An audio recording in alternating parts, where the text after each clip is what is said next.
Hi there, and welcome back to our second part of our new series on the spirit of money. Last week, we spoke about a few things. Just a quick recap. We said that wealth creation was 80% psychology and 20% mechanics. And that, of course, you've got to have the right mechanics. You might remember that I gave you a silly little acronym, FOWTW, GAGI, and GET. What was FOTW? Find out what they want, go and get it, and give it to them. We also then spoke about some common scarcity beliefs, and the last thing I asked you to do at the end of the vlog series last week was to identify 3 negative belief systems that you might have about money, which could be hindering you from producing financial success and abundance in your life. This week we are going to be speaking about prosperity beliefs, and actually making sure that we're working out in this rich, fertile garden of the human mind and consciously creating prosperity belief systems. And today we're going to focus on 4 particular prosperity belief systems that I'd like to encourage you to create. The first one is that it is an abundant universe. In John Keogh's CD, which you will hear me refer to many times around wealth creation, John Keogh has got an Affirmation Visualization Cd, which is called Creating an Abundance of Money. And without a doubt, that's one of my favorite products of John's. It is unbelievable, and it's got a 12-minute affirmation side and a 12-minute visualization side. The visualization side is extremely potent. I've listened to it so many times that I could probably repeat it for you word for word, but it'll take 12 minutes. But the beginning is what I'd like to refer to right now. He starts out after he's gotten you to relax and chill and really be in a place that you can take in the information and create visual images of what he says. We'll probably cover it later in the series. But he starts out by saying the following words. Abundance is the law of the universe. Abundance is the law of the universe. Look at the abundance that exists in nature. Stop and count the blades of grass upon the lawn. You cannot. Try and count the stars in the sky. You cannot. The trees in the forest, the fish in the ocean, the grains of sand on the beach. Again, you cannot. They are all without number, all countless, staggering amounts. And just as you cannot conceive the abundance there is in nature, you cannot conceive the abundance of money in the marketplace. There is so much money. Thousands of millions of dollars exchange hands every single moment in this global marketplace, and you can tap into it. And I love that part. You can tap into it. Tap, tap, tap, tap. So there's a few different versions. There's something called the limited pie version, which means that there's not enough money to go around, and all of us have to share this limited pie in order to get our piece and make sure that we get fed. Or the other model is that it's an abundant universe, and that actually the more that you give into the marketplace, the more there is for us to share. I like that model, that it is an unlimited resource. It is not limited, that it is an abundant universe. And I remember, as I used to listen to this CD, I remember once when I was living in Cape Town, I was driving on the highway. The Cape Townians will know the M3 going past Cape Town University. And as I was listening to this, abundance is the law of the universe, I was thinking, just look at all the money flowing into Cape Town, because I was sitting in traffic and literally millions and millions of rand were flowing into the city. And then when you're driving out, I mean, just count the value of the car. Sometimes you see one car boat go past like 500,000 or sometimes like 1.5 million. I just had a car lent to me for a weekend which cost 1.5 million. I was like, I could buy 3 houses, but I loved it. But here's my point. It is an abundant universe. Now, some of you might be saying, but Robin, how can you say that? Have you seen the poverty in the world? Have you seen the poverty in Myanmar? Have you seen the poverty in Ethiopia and in China and right here in Soweto? There's an abundance of poverty too. It is an abundant universe. There's an abundance of good people. There are abundance of bad people. There's an abundance of poverty. There's an abundance of wealth. Which one do you want to tap into?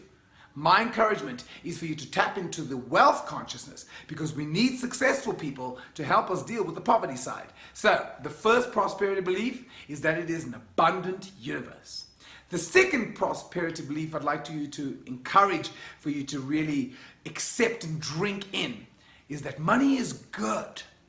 Money is good. Now, as I'm saying that, it might actually already bring out a reaction of you because you have that belief system that money is the root of all evil. But I don't think that's true at all.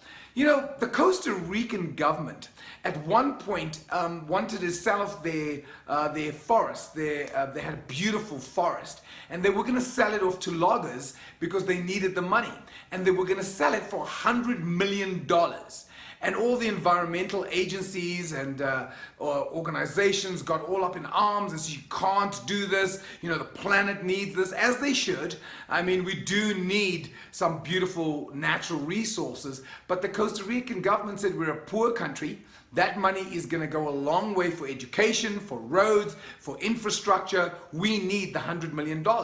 And so all these environmental agencies decided, well, let's raise the money. Let's see if we can find a way to raise $100 million and pay that to the government so that it'll never ever be abused and that land could be kept as pristine land.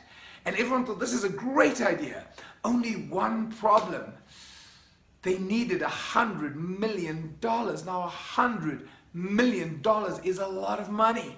And it took months and months, but they started doing research, and I'm shortening the story.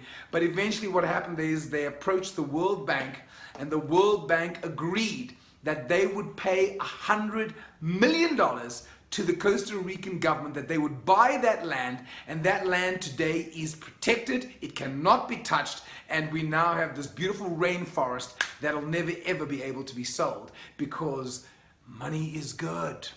Look at the good that money did. It happened because there were good people who were willing to fight for a cause, but the number one reason why it happened is because $100 million changed hands. Because money is good. Bill Gates, one of my heroes, I mean, what a legend. I mean, he's worth, I don't know what he's worth, is it $60 billion? I mean, he is loaded. And he has given $31 billion to the Melinda Gates Foundation. And his buddy Warren Buffett was so inspired by Bill Gates that he gave $31 billion as well. In fact, no. Bill gave $30 billion. He gave $31 billion to the Melinda Gates Foundation. And they've now got $61 billion to make a difference in the world. And here's one of the things that Bill Gates is doing. Bill Gates wants to create a condom, which, yes, you heard me correctly, a condom, which makes sex more pleasurable with the condom on than without it. Why? Because of the spread of AIDS, the spread of infectious diseases. And the reason why AIDS has become so rampant is that most people don't enjoy using a condom. So Bill has this idea. Why don't we create a condom which makes sex more pleasurable with the condom on?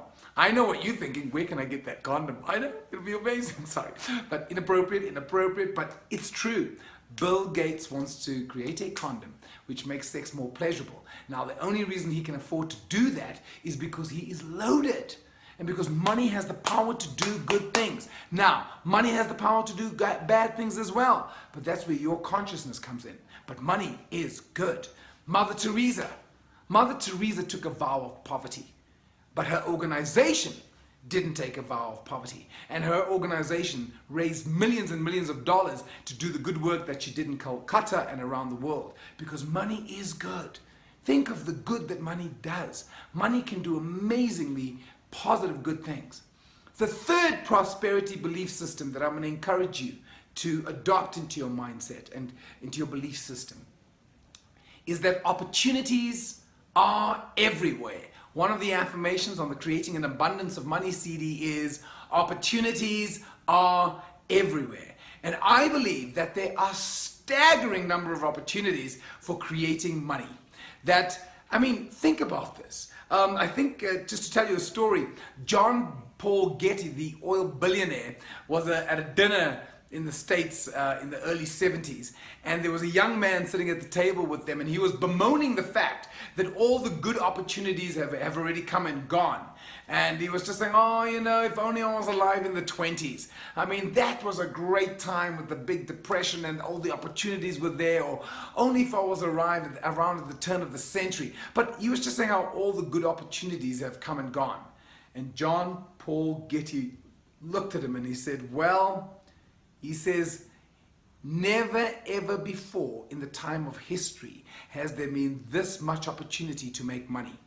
During times of rapid change, there are rapid opportunities for creating wealth. And never before has there been more opportunity to create wealth than there is today. Now, if he was saying that in the 1970s, if he thought there was rapid opportunity in the 1970s, imagine what he would think about being in the early 2000s. I mean, there are way more opportunities. Things are changing much faster. During times of rapid change, there are tremendous opportunities. And let me share with you this undisputed fact. There are children who aren't even born yet, who will one day make millions and millions and millions of dollars in the real estate market. There are children who aren't even born yet, who will one day make millions and millions of dollars in the stock exchange. There are children who aren't even born yet, who will one day make millions and millions and millions of dollars with their new inventions. There are children who aren't even born yet, who will one day start businesses which will create an abundance of wealth for them. Don't you have a head start? They're not even born yet. So you've got an opportunity. But the key is to open your consciousness and see that opportunities are everywhere. There are staggering number of opportunities for creating wealth. And the fourth belief system is that my subconscious mind is my partner in success. My subconscious mind is my partner in success. Your greatest ally that can help you to produce success is your subconscious mind. This is why it is important to go within, listen to your dreams, trust yourself, connect with your subconscious, and listen to the guidance that you are being given. So I wanted to share with you those 4 prosperity beliefs that I'm going to ask you to take with you into your subconscious mind and create that as your new belief system. That first of all, money is good. It is an abundant universe. Opportunities are everywhere, and my subconscious mind is my partner in success. Thank you so much for tuning in. I look forward to being with you next week when we will be discussing some key powerful affirmations that you can use in order to manifest abundance into your life. Go well, and don't forget to be awesome.